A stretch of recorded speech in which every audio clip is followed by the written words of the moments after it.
সাংবাদিক দিলৱাৰ হুছেইন মজুমদাৰৰ গ্ৰেপ্তাৰ গৰিহণা কাৰ্বি আংলং জিলা প্ৰেছ ক্লাবৰ অতি শীঘ্ৰে মুক্তিৰ দাবী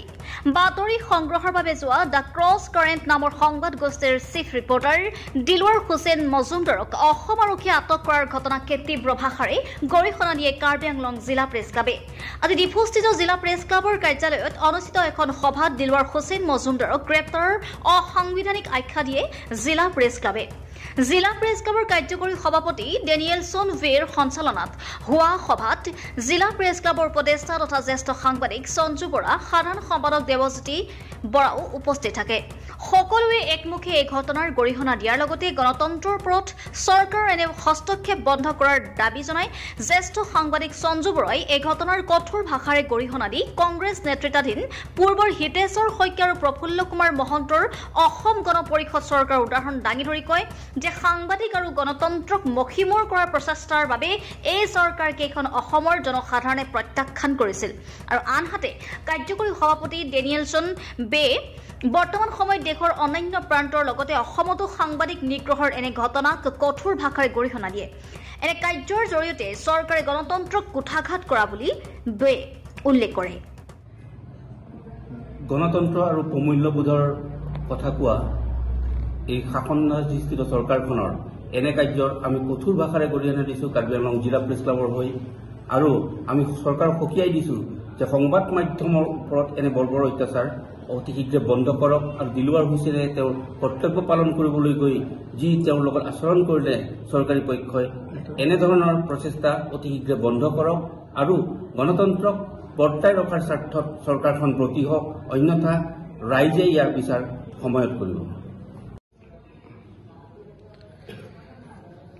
অসমত এতিয়া আচলতে অঘোষিত জৰুৰীকালীন অৱস্থা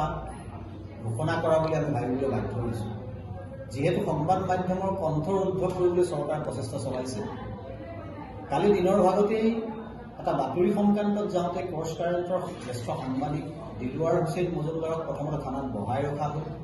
আৰু তাৰপিছত নিশা তেখেতক আটক কৰা গ্ৰেপ্তাৰ কৰা আৰু এই যে গোটেই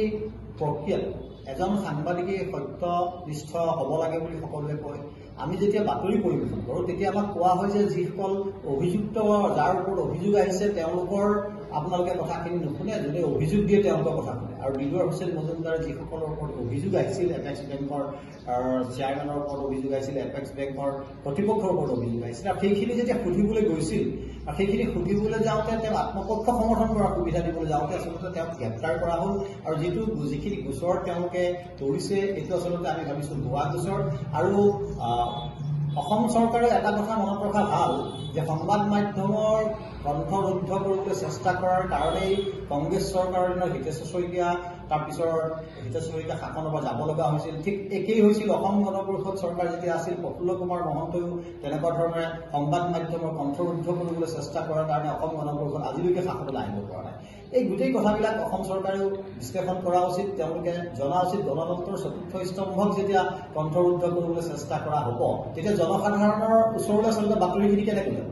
আৰু বাতৰি জনসাধাৰণৰ স্বাৰ্থত সাংবাদিকসকলে কৰে আৰু সাংবাদিকসকলক যদি এনেকুৱা ধৰণে ব্যৱহাৰ কৰা হয় সাংবাদিকসকলক যদি ভুৱা গোচৰত এনেকৈ গ্ৰেপ্তাৰ কৰা হয় তেতিয়া আচলতে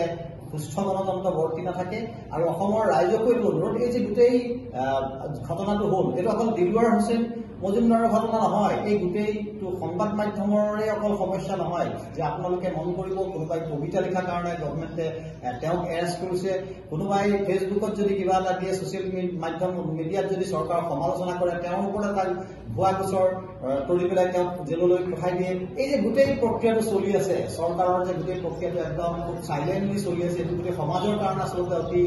ভয়াৱহ গণতন্ত্ৰৰ কাৰণে অতি ভয়াৱহ গতিকে আমি সকলো দল সংগঠনে আচলতে এই ক্ষেত্ৰত মাত মতা উচিত আৰু চৰকাৰৰ যি ফেচিষ্ট চৰিত্ৰ এই চৰিত্ৰৰ বিৰুদ্ধে আচলতে সকলোৱে একগোট হৈ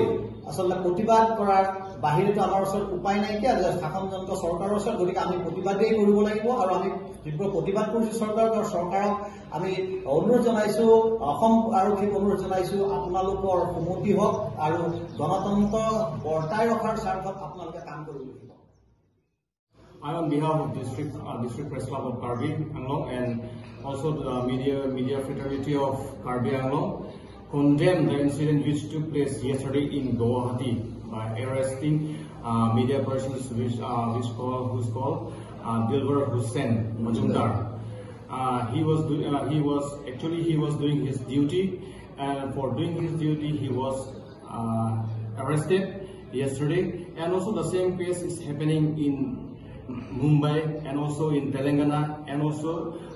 murder. A media person was murdered in Uttar Pradesh since last few months back. So the media persons in the district, not only in the district, in the state, and also in the country, are not free. So if they are not free, means the constitutional right, which is called freedom of speech, are violating by some group of persons. So this should not be happening in the country, because we are living in a democratic country, and in a democratic country, media is called the fourth pillar. So if the fourth pillar is becoming